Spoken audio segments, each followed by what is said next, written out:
Hello, everybody. Welcome to the Unit 5 lecture, Political and Economic Change and Development. This is specifically for the AP Comparative Government and Politics course. So I'm going to start with 5.1, Impact of Global Economic and Technological Forces. Economic globalization and economic liberalization have positively and negatively affected political policies and behaviors. So let's start by defining what is globalization. It is the increased interconnectedness of people, states, and economies, and is driven by technology. Two important things you want to talk about is communication is one, and the second one is travel. So you want to think about to what degree globalization has impacted the daily lives of billions of people, because globalization is not new, but it seems to be at a larger scale. And again, a lot of it has to do with technology. So, for example, there are advances in manufacturing, and containerization have allowed more rapid and efficient shipment of goods, which has also led to a drop in cost. On the bottom right is a picture of a port where ships dock, and the ships carry a lot of containers. I'll show you on the next slide. And these containers sit in the yards until a truck comes and picks them up. Some shipping container yards also have railroads where they can be transported by train. On the left side is a little cartoon going over what is just-in-time delivery. Now, for those of you who are also taking the AP Human Geography exam, this concept is in both of the exams. So, just-in-time delivery, a customer places an order, the manufacturer receives the order, manufacturer orders the materials from its supplier, then the supplier receives the order, supplier delivers materials to the manufacturer receives the product, the manufacturer can now assemble the product, the manufacturer can now fulfill the order, and finally the customer receives product. So this is just an example of, when you want something and, they're able to get it to you just in time when you need it. Here is the largest cargo ship currently in use. It is the MSC Arena. It is a container ship with a capacity of 24,346 TEUs. TEU stands for 20-foot equivalent unit. It's a container. And it is, when we're talking about the length of the ship, it is nearly a quarter mile. It is a very large ship. Travel. So, air travel is enjoyed by common people of more developed countries. Remember, we're going to use MDC and LDC just like in AP Human Geo. If you look at the chart on the left at the graph, it shows that the percentage of U.S. adult population that travels by air has increased greatly over time. Global communication, another part of globalization. Today, people have instant access to each other. This has allowed businesses to expand rapidly.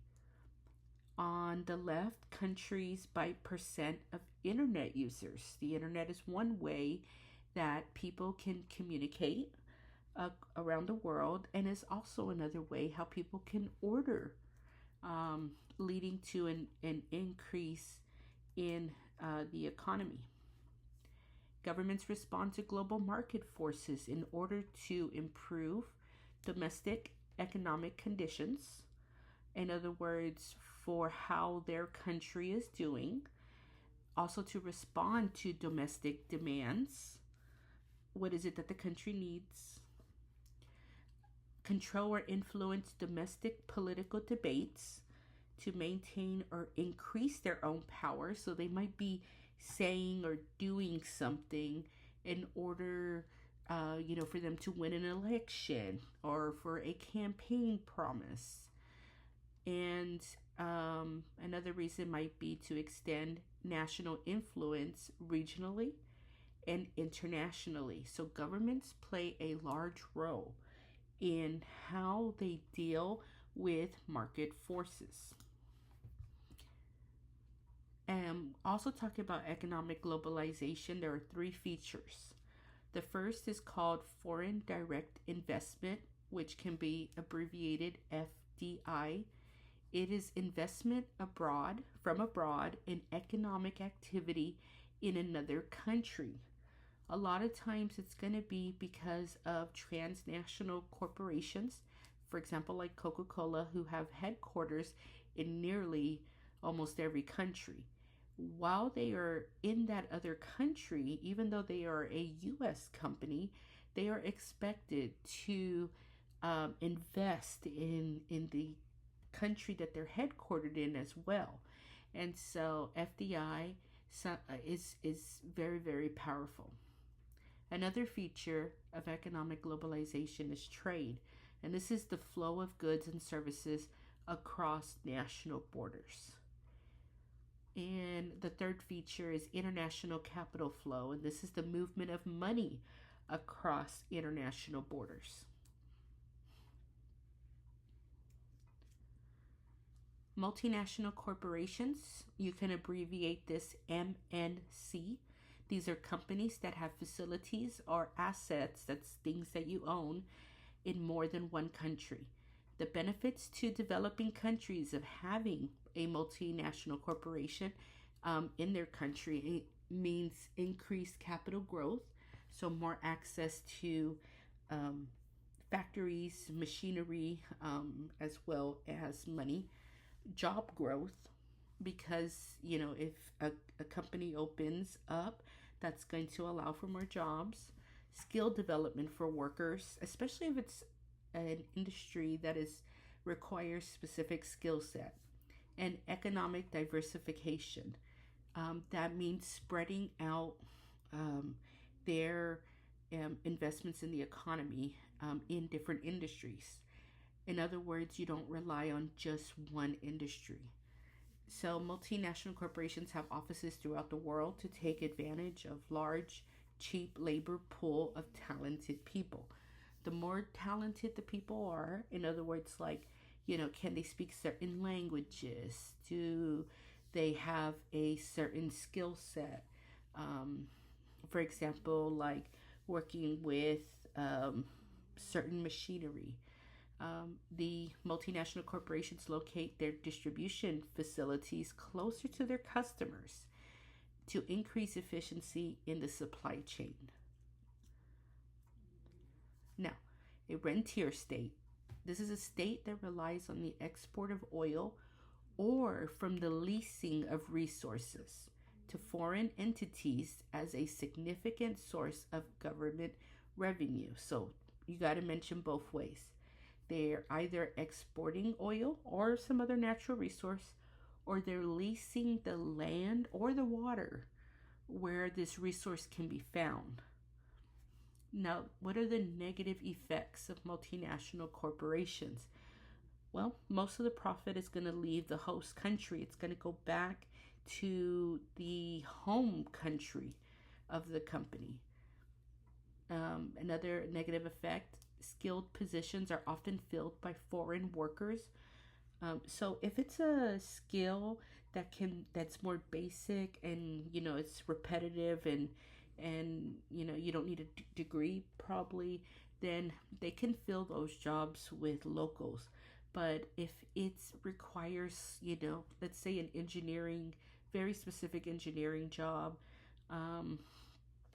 or working with like semiconductors, then oftentimes they're going to bring in foreign workers, and that's not going to help the local area. Poor working conditions and pay. A lot of times these companies are locating in these other countries because they don't have the same standards, like wage laws or labor laws. Tax incentives decrease potential revenue for the state. So let's say a company is offered 10 years of not paying taxes.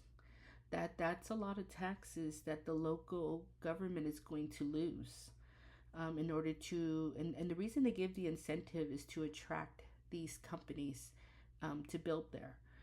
Land seizures for development. This is very problematic, especially for indigenous people whose land might be taken by the government in order to sell, for economic development. Environmental damage is another negative effect. For example, they don't have as strict rules about carbon dioxide emissions, or about polluting the water, for example. And then race to the bottom, which I'm going to talk about in lesson 5.9. This is particularly a problem in Nigeria, specifically around the Niger River Delta, home to the oil industry. This area has been devastated, and part of that environmental degradation has led to terrorism in the Delta area by groups such as MEND, which I'll talk about more when we get to 5.9. All right, this figure 10.1 shows the 2,000 largest multinational corporations as of 2017, looking at country market capitalization and change in market capitalization. And this is a good stimulus to study that could accompany a quantitative analysis free response question. Those of you who took AP Human Geography, this is a graduated symbol map.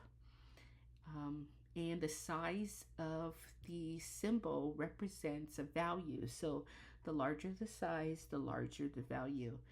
And the size here represents market capitalization in billions of dollars. I'm going to go back real quick. You can easily see where most large multinational corporations are located. And if you said the United States, you are correct. All right, let's give some AP6 examples.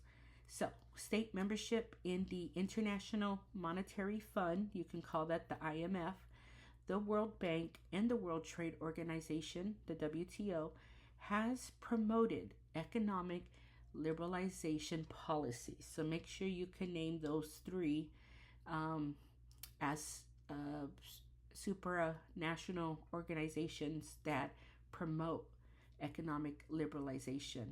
China and Nigeria have enacted economic liberalization policies, and a majority of respondents in recent studies have said that they expect children in their countries to be better off than their parents.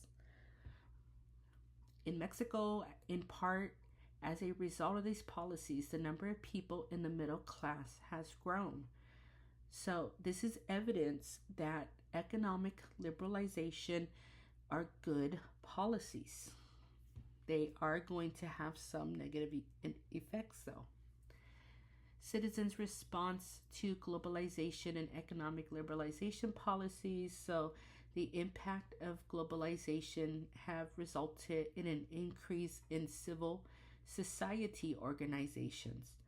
And the way that today, the way a lot of these organizations start is through social media, which allows, usually for free, people to advertise and organize resistance to government policies.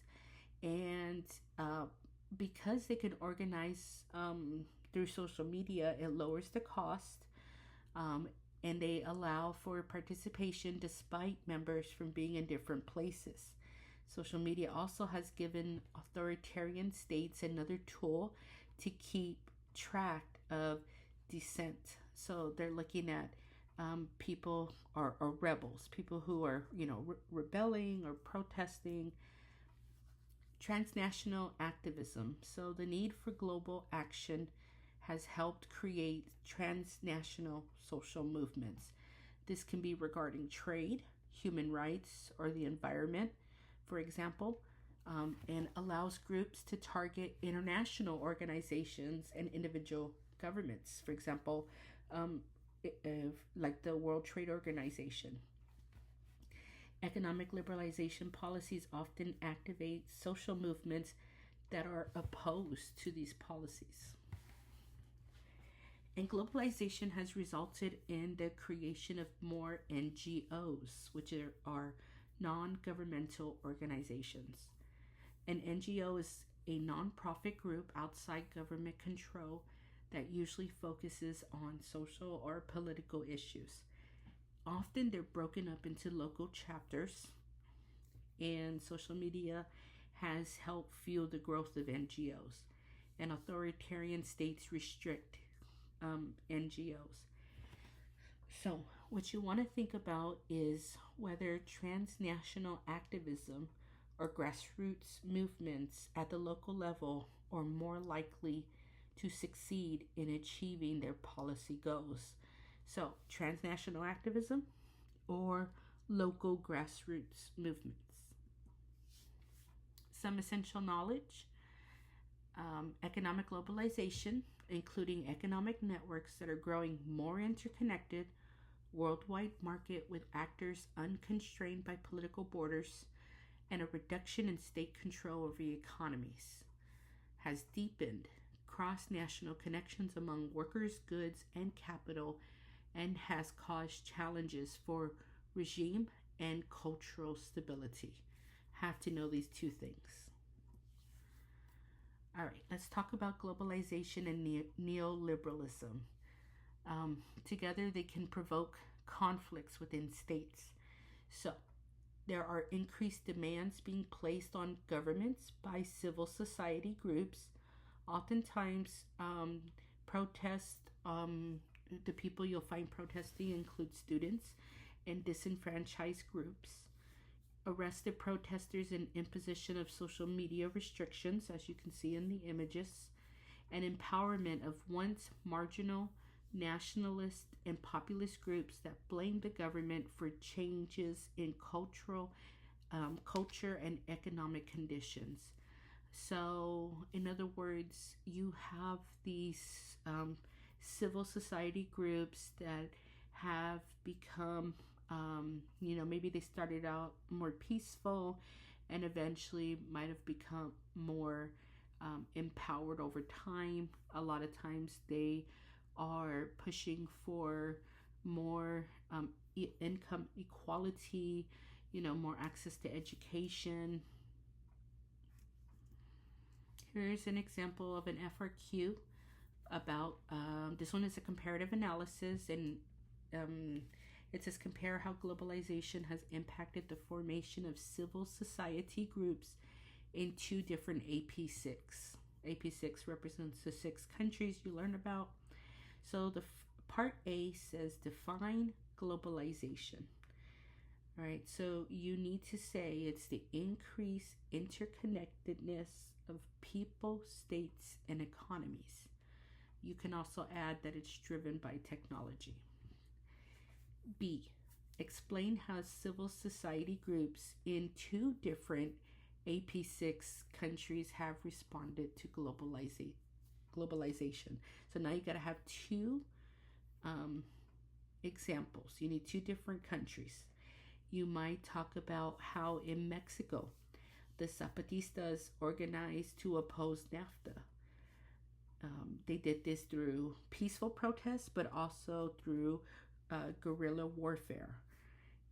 In Nigeria, the movement for the survival of the Ogoni people has responded to globalization through lawful and unlawful protests because of environmental damage caused by oil extraction in the Niger River Delta, as well as the lack of revenue in oil producing states. In other words, they are, either drilling for a lot of oil, leasing out land, for foreign companies to get oil, but yet none of that money seems to be making it back to the benefit of the people there in the Niger River Delta. Also in Nigeria, Boko Haram has responded to globalization with kidnappings and terror attacks because it opposes Western education for females. In the UK, the Leave movement, which is the one with Scotland, and Brexit were responses to increase global integration through the European Union because those who favored leaving the European Union believed that the UK gave up too much sovereignty as a member of the organization. Part C asks you to explain how governments in two AP6 course countries responded to civil society movements. So in other words, you could say, if you talked about Nigeria and Boko Haram, now say, how did the government respond to Boko Haram? You might say that they deployed the army against Boko Haram because they wanted to end violence in the north. If you wrote about the UK and Brexit, you could say that the government responded by sending a referendum to citizens so the people can make the final decision about European Union membership, for example. All right, 5.2, political responses to globalization. So let's talk about SEZs. These are special economic zones. Pictured here in the map is China. As you can see, the eastern coast of China is where you are going to find more activity. And the goal of a SEZ is to increase foreign investment. And the government does this by offering incentives, such as special tax incentives, greater independence in trade, greater increase in trade activities, and this is based on 4 principles: foreign funded construction, foreign or jointly owned companies, products are mostly exported, so it's not going to compete with domestic output, and economic activities are primarily driven by market. Countries continue to experiment with policies regarding private ownership of industry and capital. So privatization and increased competition in Mexico's oil industry, Pemex. Putin's renationalization of Russia's oil natural gas industries and imposition of foreign investment limitations. So Russia's a unique case because under the Soviet Union, its resources were nationalized. In the 1990s, under the new Russian Federation, the shock from switching from a communist government from a communist government and economy to now a capitalist one, they sold off these industries and resources that were once under state control. And in the early 2000s, once Putin had power, he sought to renationalize, to bring some of those resources and industries back under the state control. In Nigeria, the state-owned Nigerian National Petroleum Corporation, NNPC, collaborates with foreign companies in joint ventures to extract and produce oil. The reason Nigeria does this is because they do not have enough capital and machinery to do it on their own. And that is why they work with foreign companies. Of course, countries allow varying degrees of private control of natural resources. The UK allows the most private control of natural resources, and China allows the least. Globalization and politics. So the creation of a global market has forced countries to adapt, Some countries have adapted economic liberalization policies with low tax rates to encourage investors in FDI, and encouraging a flexible workforce limits labor union strengths, and there are minimal tariffs. Some countries have not fully adopted these types of policies because change is difficult and because economic liberalization impacts lower socioeconomic classes more than middle and upper because of cuts in social programs and subsidies. So, one thing you want to think about is in what ways have all countries, including highly developed ones, had to adapt to globalization.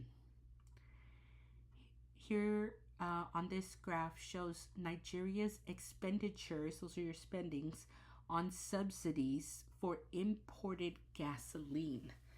So think about this. Nigeria has a lot of petroleum, yet they are importing gasoline. That tells you right there there's something is not right. The question here on the slide: what are the benefits and drawbacks for the Nigerian government in subsidizing the price of gasoline? So they are importing gasoline and they're subsidizing gasoline. Subsidizing means that the government is going to pay part of the price, so that way the people don't have to spend so much at the pump. This is a very popular policy in Nigeria because, I mean, who doesn't want discounted gas? Privatization is an aspect of economic liberalization policies. So again, there's a switch from state-owned companies to private ownership. Margaret Thatcher, the Prime Minister of the UK in the 1980s, privatized steel, coal, and other industries. In Mexico has privatized most companies with the exception of the state-run oil company Pemex, but part of it is privatized and part of it is run by the state. So here's another FRQ. This one is called conceptual analysis. This one right here, I forgot to tell you that the ones I showed you earlier, you get 20 minutes to do those. This one right here is question 1, and you get 10 minutes. So A, define privatization. You should say something like, when a government transfers ownership and control of a nationalized industry to the private sector. B, describe a measure that a state could take to privatize its economy. You should say something like, a government could sell shares of stock to citizens in newly privatized industry. You can also say a government could encourage FDI in newly privatized industry. Letter C, explain why a state would privatize its economy. You might say that it believes privatization would modernize the industry or make it more consumer friendly. You might also say that it's doing it as a requirement when joining a supranational organization. You might also say it faces internal or global pressures to adopt economic liberalization policies. And letter D, explain how a decision to privatize the economy might affect state legitimacy. That's the main word you need to know on this exam, legitimacy. So you should say something like, privatization may improve legitimacy because it improves GDP per capita, or you could say it improves standard of living or the quality of life. If you're going to go with decreased legitimacy, you might say because it does not improve GDP per capita, or you might say income inequality increases. You can also say if foreign investors purchase previously nationalized industry, people may resent foreign influences. 5.3, challenges from globalization. So globalization and sovereignty. Globalization has weakened the nation state because the exchange of culture and ideas will weaken national identities. Businesses can easily move from country to country looking for the best deal, but the state is tied to a territory. So countries are not going to get up and move, but businesses can. If they don't like their terms, they will leave. Globalization has not weakened the nation state because the skilled labor needed for globalization is concentrated in just a handful of places. There are external and internal pressures. External pressures, foreign governments can bring political and economic pressures to bear on countries whose actions, including human rights violations, offend them. So, outside pressures on a country. This includes treaty reversals, public condemnation at intergovernmental organizations like the UN. This can also include economic sanctions. Internal pressure happens within your country or your nation. And in response to global market forces, governments frequently strive to respond to internal demands for domestic reform, work to control domestic policy debates, and attempt to extend their influences regionally to deflect criticism. In other words, they want to avoid the criticism, and as well as improve economic conditions. FDI and MNC. So these pose a challenge to a government's foundational economic and political ideas and principles because you're allowing foreigners and foreign money and ideas into your country, and some people might argue that that challenges your country's sovereignty. Cultural influences, specifically westernization, accompany investment and trade with a given regime, and this can provide a domestic backlash. And effects of economic development can cause environmental degradation and accompanying health issues that alienate citizens. So, when we talk about globalization and culture, it can influence culture positively because there'll be greater access to goods, services, and foods, a global market for pop culture like movies and music, and a greater knowledge of human rights. But globalization can also have negative impacts on culture because it can push out indigenous culture, such as local restaurants, artists, and musicians. It can create tensions around traditional societal norms. For example, looking at Boko Haram in Nigeria, the Zapatistas in Mexico. And then some argue that technology can actually help preserve indigenous cultures. Here's another FRQ. This one is a quantitative analysis. This one you get 20 minutes. And this one is 5 eras of globalization. And so the graph, it has, linear progression of time. And it has the percent of trade openness. And so, like the first question says, using the data in the graph, identify the year with the highest level on the trade openness index. And then there is, the answer is going to be 2008. I don't know if you can tell on this graph, but it doesn't quite, the line is not right over 2010, so you got to be a little careful with that. B says using the data in the graphic, describe a pattern in the data. So you might say, overall, the trade openness index has increased between 1870 and 2008 because that's overall. And remember, when you are going to use data, you must have 2 data points in your answer.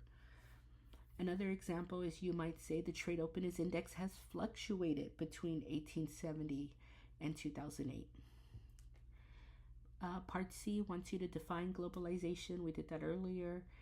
Part D wants you to use data in the graphic and your knowledge of globalization to draw a conclusion about how the trend you described in Part B impacts globalization. So for this one, you might say increased world exports in relation to world GDP facilitates globalization because economies in the world become more interconnected through world trade. You might also say that because the world market for goods and service fluctuates over time, the trade openness index goes up and down over time. And then letter E wants you to describe a factor other than exports and trade that impacts globalization. So you need another factor. So you might say the interconnectivity of the world through the internet impacts globalization because ideas and cultures can be exchanged more freely. You might also say that the development of transnational social movements impacts globalization because they allow groups to target international organizations. You might also say protests against neoliberal economic policies impact globalization because they gain worldwide attention, especially the ones against the WTO. And you might also say that the formation of NGOs impact globalization because they unify millions of activists from many different countries who pressure states and companies to adopt policies to protect the environment. An NGO that you can use as an example if you wanted to is Friends of the Earth. 5.4 is policies and economic liberalization. So AP6 countries can be compared by measuring levels of economic development, economic growth, human development, wealth, and inequality. So you need to be prepared to compare political economic systems. In adopting economic liberalization policies, what these goals will remedy include undesirable domestic circumstances. So they'll help fix this. So your country might be concerned with, rising unemployment and reduced productivity and undesirable external situations, trade deficits with other states, decreased demand for raw material, for example, petroleum, natural gas, and rare earth metal. Neoliberal policies refer to the removal of barriers and restrictions on what internal and external economic actors can do. Remember, I talked about in class that phrase is used a lot in the course description: internal actors and external actors. So when you talk about neoliberalism, you want to remember back to the 1980s with Thatcher and Ronald Reagan, and how both of them had the same outlook and ideologies. Both of them were strongly conservative, and so their ideas include fiscal austerity, which means you don't spend what you don't have. Individual freedom, specifically economic freedom. Eliminating price controls, so allowing supply and demand market forces. Deregulating the capital market, privatization of national industries, and the creation of free trade zones and free markets. So no tariffs, no barriers. So neoliberalism is an economic ideology favoring policies that support the free market and reduce trade barriers. Structural adjustment policies are requirements for receiving assistance from international lenders like the IMF. So this happens when a country is in need of a lot of help, monetary help. And before you hand over the money, this lender is going to require you to make changes to your economy and to your government. And this can include the privatization of state-owned companies, reducing tariffs, and reducing subsidies for domestic industries. They also would push for austerity measures, which are cuts to social services. This can include programs that would help women, children, the poor, and the elderly in an effort to reduce government debt. And neoliberal policies can include, again, reducing or eliminating tariffs, privatizing the nationalized industries, reduce subsidies to businesses, consumer and workers, deregulating businesses and industries, and encouraging FDI. So, positive impacts include a reduction in inflation and an increase in national income. So, economic prosperity has positively impacted the ruling political parties. But what are the drawbacks? So, there are critics of neoliberalism. They claim that You would sacrifice long-term development for quick growth, undermine the development of human capital, which is education, skills, training, and other positive attributes that people bring to the economy.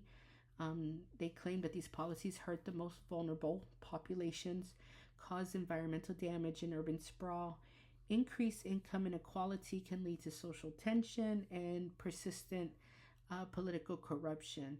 And so, economic liberalization policies often activate social movements opposed to these policies. So, when we talk about environmental pollution as a negative effect of economic liberalization, you can talk about increased consumption and use of automobiles and other engines using fossil fuels. Urban sprawl, you could talk about poor infrastructure and the lack of government regulation. And uneven economic development, you can point out regional migration patterns, including in China, the movement from east to west, in Mexico, the movement from north to south, um, to well, kind of both ways. In Mexico, people might go south to Mexico City. Other than that, most people are going to go north towards the border, and then in both China and Mexico, rural to urban migration. So on the left, China has internal migration from western provinces to eastern provinces as well, and um, and they're doing that in order to get close to the coast, where there is a higher standard of living and access to jobs and services. And on the right, Mexico has internal migration, again, mostly to states along the U.S. border. So here's another FRQ. This one is a comparative analysis where you get 20 minutes. So the first one wants you to define economic liberalization policy. So you would say an economic ideology favoring policies that support the free market and reduce trade barriers. Part B wants you to describe economic liberalization policies adopted in two AP6 countries. So I'm going to give you a whole bunch of examples. In China, you could say that the government created SEZ, special economic zones, to encourage um, uh, FDI, foreign direct investment. You might also say in China, they adopted the household responsibility system, which allowed farmers some control over production. You might also say in China, the government moved away from state control of the economy toward market socialism. So they went from a command economy to market socialism. In Mexico, you might say that the government signed free trade agreements, including NAFTA and the USMCA, which kind of replaces NAFTA. And it stands for US, Mexico, and Canada, USMCA. You might also say in Mexico, the government partially privatized Pemex. For Nigeria, you might say that neoliberal economic policies were enacted to diversify the economy and reduce the state's dependence on finite natural resources such as gold, silver, natural gas, and petroleum. You can also talk about in Nigeria how the government decreased fuel subsidies. And the people were not happy about that, by the way. And in Russia, the government used shock therapy to switch from a command to a market economy. That's when I was mentioning earlier how it kind of shocks the economy. They call it shock therapy because, maybe a lot of people had government jobs and now all those people lost their job. And like I told you, selling off industries, for example. And so the economy is not going to do well at first because it's trying to transition. In the UK, neoliberalism was implemented to reduce the size and scope of the British government's intervention in the economy. And for letter C, explain how each of the policies described in part B impacted state legitimacy. And you only had to do 2 examples.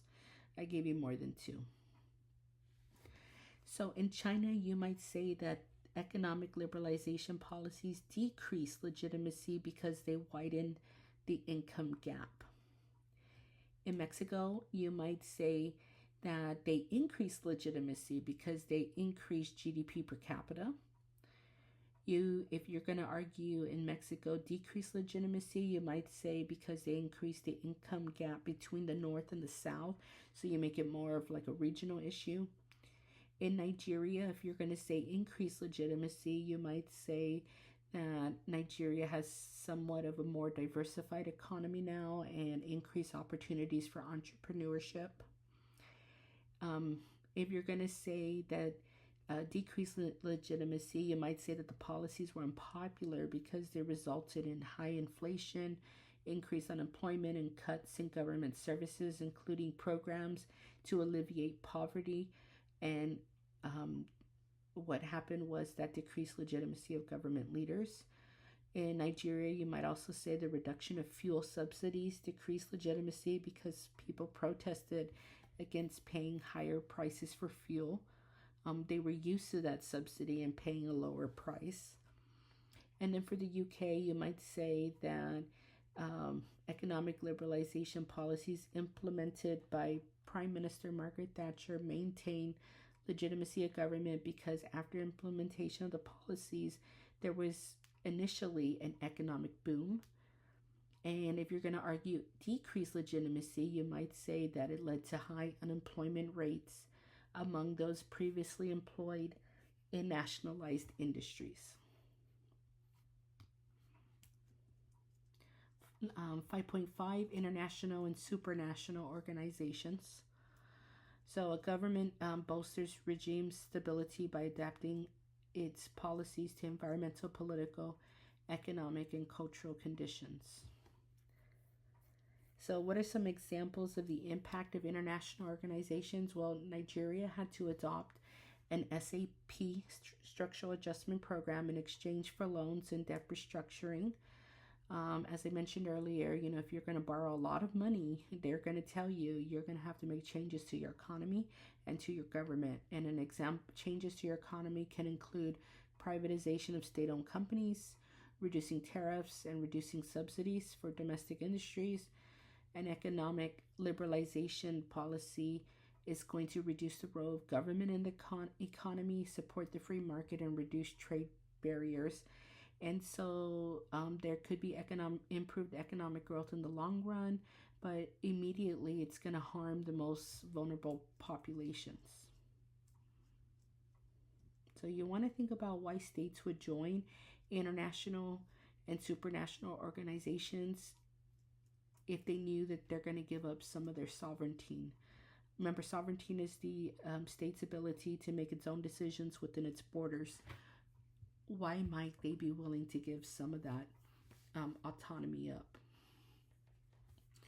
So, international organization is a body established by treaty and other agreements among countries like the IMF and the World Bank.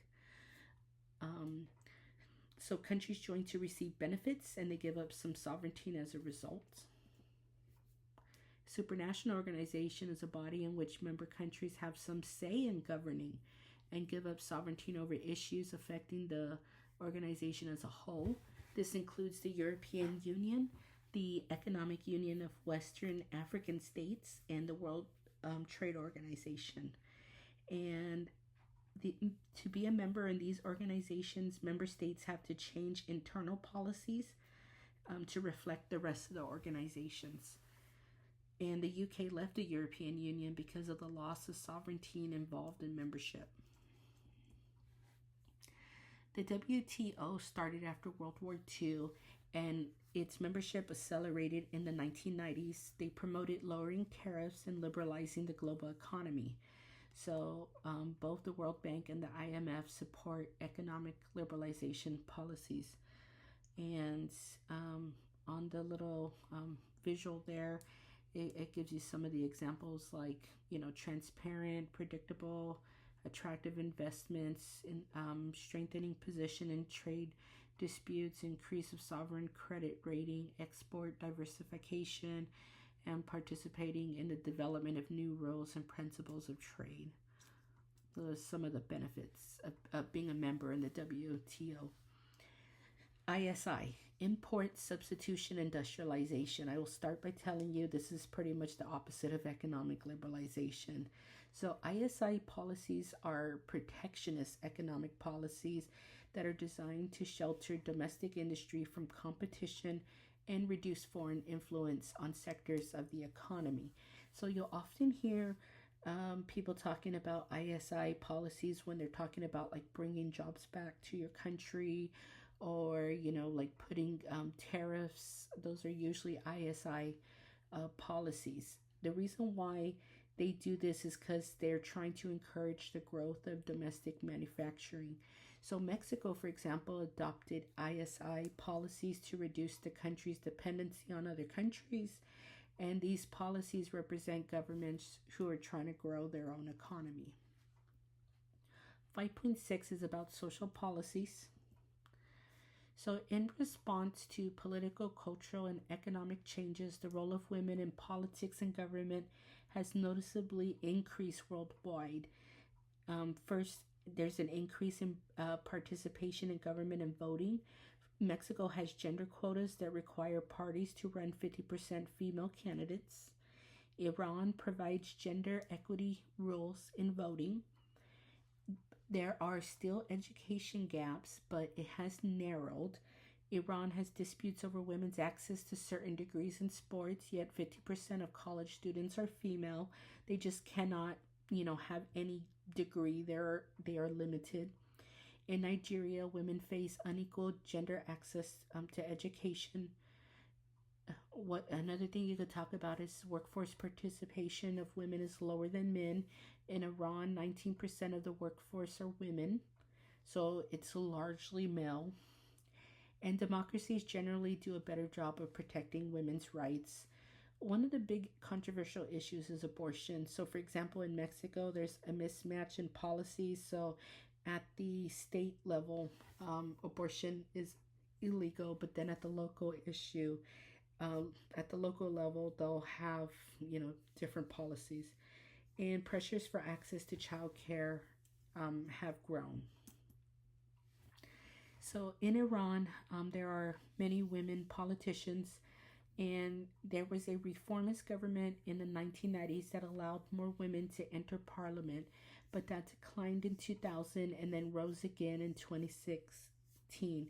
And President Rouhani appointed 4 women to vice president positions and 3 women as governors. And there was a record number of 17 women who were elected to the Majos in 2020.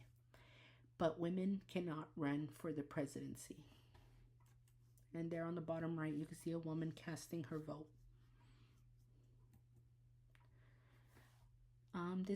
This figure here is showing gender inequality. Identify patterns on the map and draw conclusions about the reason for gender inequality in certain regions of the world. Most equality is in the bluish color. Some equality is in the yellow color, and most inequality is in the red color. Social welfare policies are designed to reduce poverty, increase literacy, and provide services like health care and retirement security. The purpose is to bolster political legitimacy and improve citizens' lives. And social welfare can be divided into 2 categories. One is called means tested program, and the other is non-means tested program. So non-means tested programs are available to people at all income levels. This includes retirement security, social insurance, and public education. Means tested programs are meant for individuals below a certain income level, and this can include food subsidies, cash payments for housing assistance. This can also include conditional cash transfers, which means you're given money, but you must meet very strict income requirements. So in Mexico, they had a program called Prospera that provided cash assistance to poor families if they kept their children in schools. Healthcare. There are 3 types of healthcare systems. The first type is called a national health system and is government financed, so the government pays for it. The second one is called a national health insurance, which is a system that requires citizens to purchase their own health insurance, but there are government regulations on costs and a limit in premiums. So there's some control there. And the third one is called market based healthcare, and is usually obtained through employment, and it does not guarantee that everyone has insurance. All right, here's another FRQ. This one is a quantitative analysis, and the topic is percentage of Mexican population without access to health services. Looking at a 10-year range from 2008 to 2018.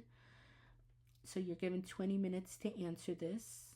The first one says, using the data in the bar chart, identify the year in which the largest percentage of the Mexican population lacked access to health care. So hopefully you chose 2008. That's a very easy one. The next part, B, using the data in the bar chart, describe a trend in the percentage of the Mexican population considered vulnerable due to lack of access to health care between 2008 and 2018. So you should say that it decreased, that the Mexican population considered vulnerable. Make sure you say that it decreased between 2008 and 2018. As you can see, it went from 38.4%, and by 2018 it was at a low 16.2%. For part C, describe a social welfare program in Mexico. So you could talk about the Prospera program. You can also talk about the conditional cash transfers for housing and for food. Part D, draw a conclusion about how social welfare programs impact poverty rates. So you would want to say that they can reduce poverty rates because government revenue is used to support lower income citizens with services that improve standard of living. And for part E, describe a factor other than social welfare programs that impacts poverty rates. So you might talk about how neoliberal policies can result in a widening income gap because market systems cause unequal distribution of wealth and tend to have higher poverty rates. You might also talk about how high birth rates correlates with high poverty rates. You might talk about rentier states tend to have higher poverty rates. Environmental degradation can cause high poverty rates due to factors such as deforestation or drought. And you can also say a low GDP growth rate can increase poverty when economic growth does not keep up with the growth of the working age population. 5.7 is the impact of industrialization and economic development. So radical changes in government policies. We're looking at rapid industrialization and increasing dependence on energy from fossil fuels have created a variety of environmental and political problems that governments must address to protect citizens. For example, physically moving factories, implementing green technology with subsidies for industry compliance, engaging in increased infrastructure development and environmental regulation, passing laws that require nationwide conversion to hybrid and battery-powered autos to address air pollution problems in major cities from auto and industrial emissions, and developing infrastructure and other mechanisms to respond to health crises related to systemic pollution. So these are ways that governments can respond to the challenges that they face. Right? One of the really popular ones that you hear about is the subsidy or like a tax incentive if you purchase an EV, an electric vehicle. Many countries will give their people a tax break for that. Trade liberalization, so reducing tariffs. This is tariffs 101. Gotta know this, especially with all the tariffs in the news. You need to know reducing tariffs may lower consumer costs at the expense of domestic industry, but increasing tariffs may protect domestic industry against foreign imports but at the expense of higher consumer prices. So the tariff is not paid by the country that is exporting. It's paid by the importers, and the price is passed to consumers, to the buyers. Austerity measures. Governments concerned with budget deficits resulting from world market fluctuations often must adopt austerity measures, which results in funding cuts to state programs because you have to cut something. 5.8 Causes and effects of demographic change.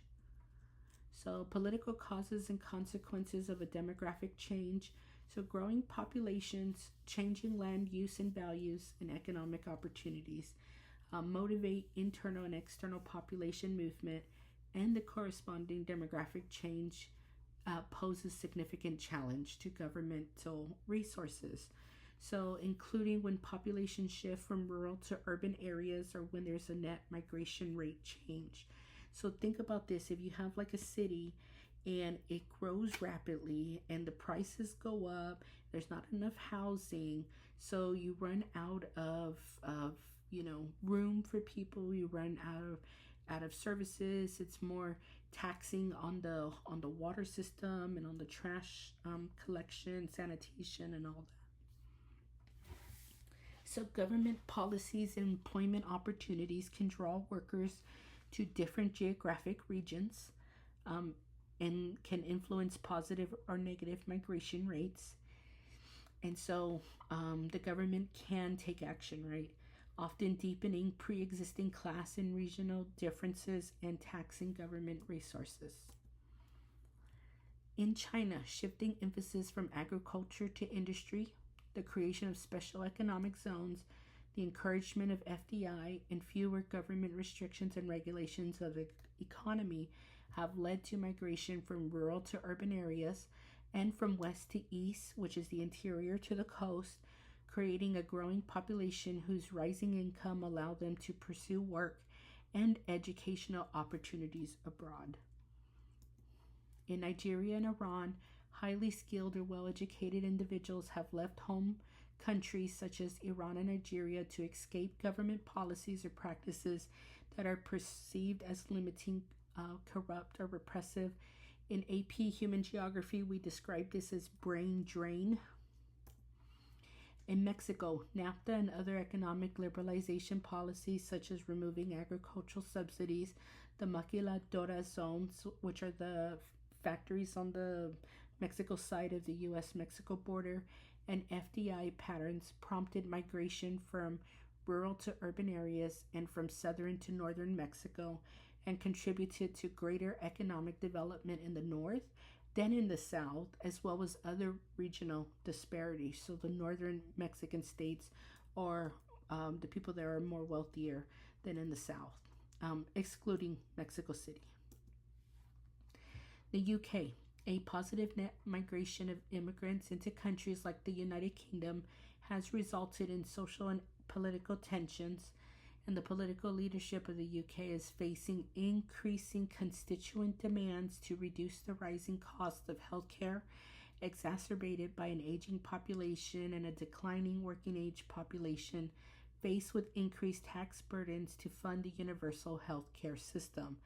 So, this is one of the reasons why the UK decided to leave the European Union, is they wanted more control over migration and over their borders. Effects of shifting migration patterns have political and social consequences. So increased crime stemming from higher population density, the concentration of highly skilled individuals in certain areas and then their absence in other areas, the increased use of existing infrastructure and housing, and demands for new and expanded infrastructure and housing, and the growth of new political parties that stand against immigration, and supranational organizations that challenge the government's legitimacy. And so demographic changes, play a major role, especially when creating new policies. So state responses. So states respond differently influencing citizen behavior, including policies encouraging or discouraging the birth of children. In AP Human Geo, we talked about antinatal and pronatal policies and policies, also actions promoting or discouraging discrimination against religious minorities. So, is the state going to protect these new groups that are arriving? And 5.9, impact of natural resources. Natural resource endowments, which means when you have a lot of something, can have positive and negative effects on political stability and economic development. So, the impact of industrialization, globalization has led to industrial development in countries that used to rely on agriculture. So, a positive change is it raised income levels, but negative is the so called environmental policy of race to the bottom. Race to the bottom is an environmental policy that happens when a country or a region compete to attract business by lowering environmental standards, and this can lead to increased pollution and environmental degradation. So, if you own a company and you don't want to follow all the rules, though these companies will go to an area with weak environmental regulation to reduce production costs, and this can lead to a downward spiral of environmental standards. And an example could be how states are competing against each other. It can also be part of international trade, as countries, their weak regulations may become attractive to industries that are heavy polluters.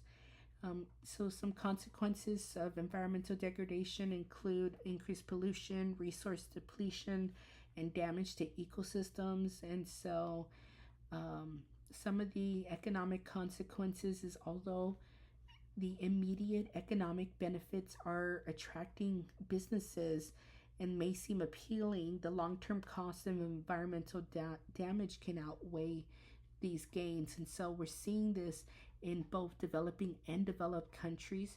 We're also seeing so called third generation environmental problems. And this is where these decisions were, a lot of things your grandparents did. And now, 3 generations later, what is happening? We're seeing deforestation and climate change, for example. So, energy production can also cause environmental damage. Most energy production creates carbon emissions that cause climate change. Developing renewable energy is important in trying to fight these problems, and China has become a leader in the development of renewable energy sources by shutting down individual polluters, investing billions in renewable energy and air quality monitoring. And most countries have enacted policies to address pollution, specifically air pollution. Many countries nationalize natural resources. This includes Mexico, Russia, Nigeria, China, and Iran. And this has increased state sovereignty, and governments now have more funds, which can allow more spending on social programs, infrastructure, and rainy day funds. That's like the money you set aside just in case. Subsidizing the cost of fuel is a common subsidy, and it can strain a national budget, as we talked about in Nigeria. And private ownership of resources can be positive, like modernization and efficiency in production, and negative, as it may weaken state sovereignty. There could be a loss of government revenue and increases in wealth gaps. Rentier state, as I mentioned earlier, it's a state that relies on the export of oil or natural resource from the leasing of resources to foreign entities as significant source of government revenue. So either they're exporting their natural resource, or they're leasing the land, so or water, so somebody, a foreign company, could come in and extract it. So rentier states create more opportunities for corruption, cause conflict over environmental damage, and how revenue is used or distributed are less likely to rely on income taxes. And your three examples are Russia, Nigeria, and Iran.